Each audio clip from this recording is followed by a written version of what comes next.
Magandang araw, everyone! My name is Krishna and this is Talak-Talakayan, where literature becomes a mirror of the real world.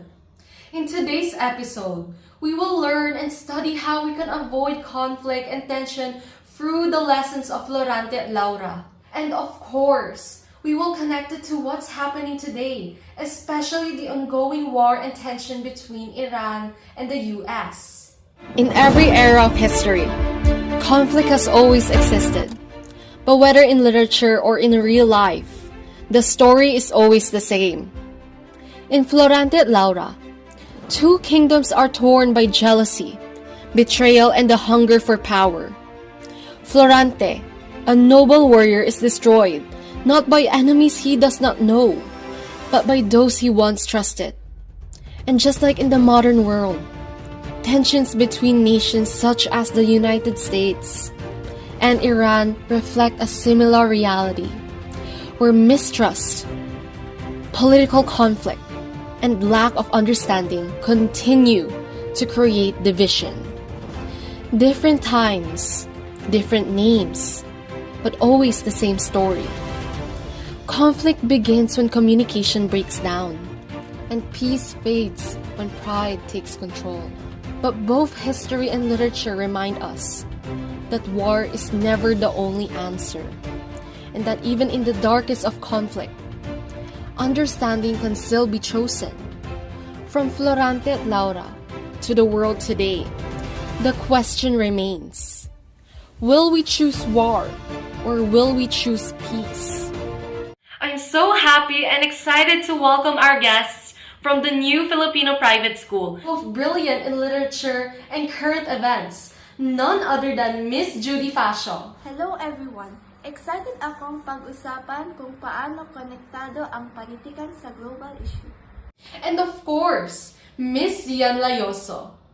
Hi, this is a deep topic kasi makikita natin na history, literature, at current events ay magkakaugnay. So tara, let's get this Talak-Talakayan started.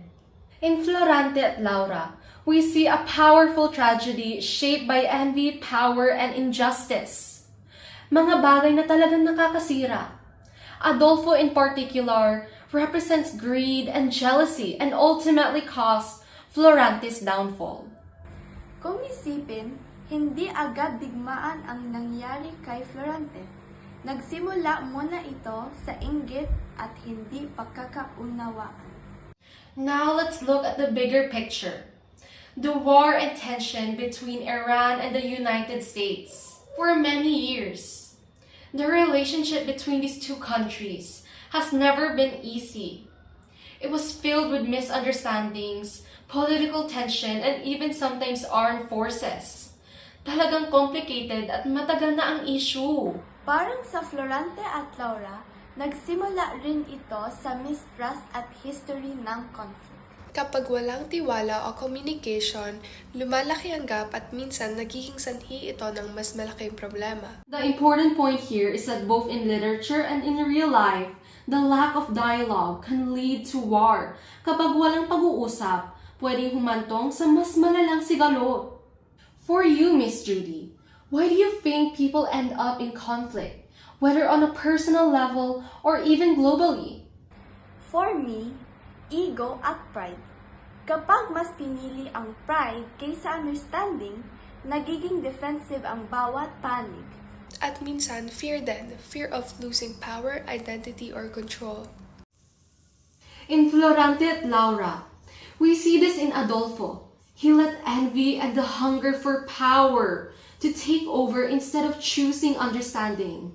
The result? Chaos, suffering, and tragedy.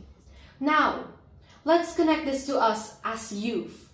Where do we see small versions of conflict in our daily lives? Sa school, misunderstanding, group conflicts, bullying.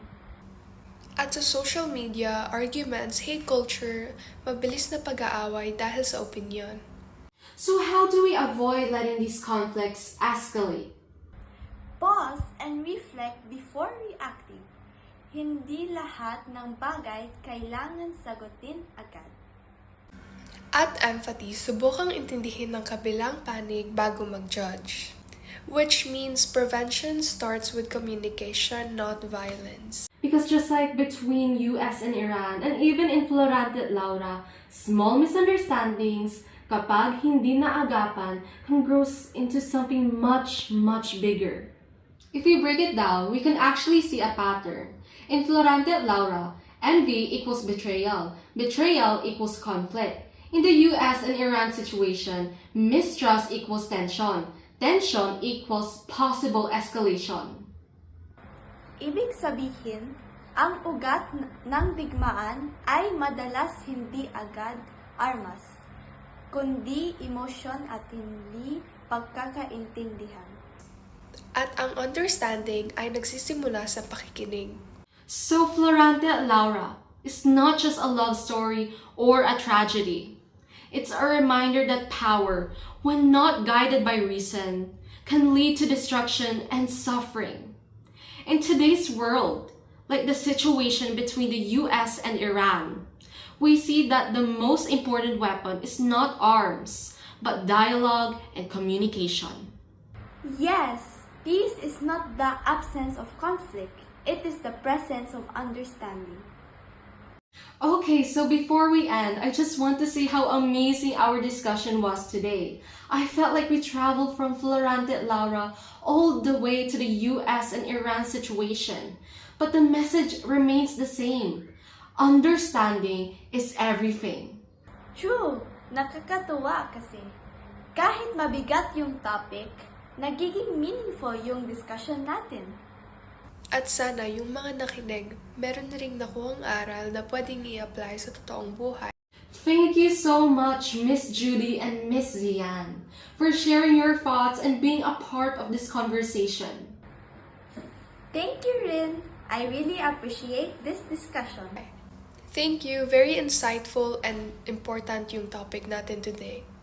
And to everyone who listened, thank you so much for joining us today. In a world full of propaganda, misunderstanding, and lies, may we choose respect, peace, and understanding. Choose understanding over conflict. Choose peace over pride and ego. May we be a part of the solution, not the conflict itself. Maraming salamat. I am your host, Krishna, and this has been Talak-Talakayan.